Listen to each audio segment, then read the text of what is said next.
রামকৃষ্ণনগর থেকে নিভিয়া শামিল বিধায়ক বিজয়। স্বাধীনতা দিবসের প্রাককালে দেশ জুড়ে চলছে তিরঙ্গা যাত্রা।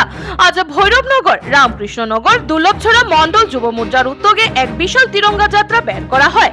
রাতাবাড়ির বিধায়ক বিজয় মালাকার নিজেই এই মিছিলে শামিল ছিলেন।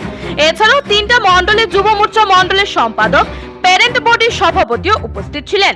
সংস্থার ভৈরবনগরের সম্পাদক হিরেশ বিশ্বাস, রামকৃষ্ণনগরের সম্পাদক বিশ্বতোষ সেন, দুর্লভছড়া মণ্ডলের সম্পাদক দ্বিজেন্দ্রলাল রায়, যুব মোর্চার ভৈরবনগরের মণ্ডল সম্পাদক সৌরভ দাস, দুর্লভছড়ার সম্পাদক টিঙ্কু মালা, রামকৃষ্ণনগরের সম্পাদক নিশীথ নাথ প্রমুখ ছিলেন। করিমগঞ্জ থেকে সুস্মিতা দাসের রিপোর্ট।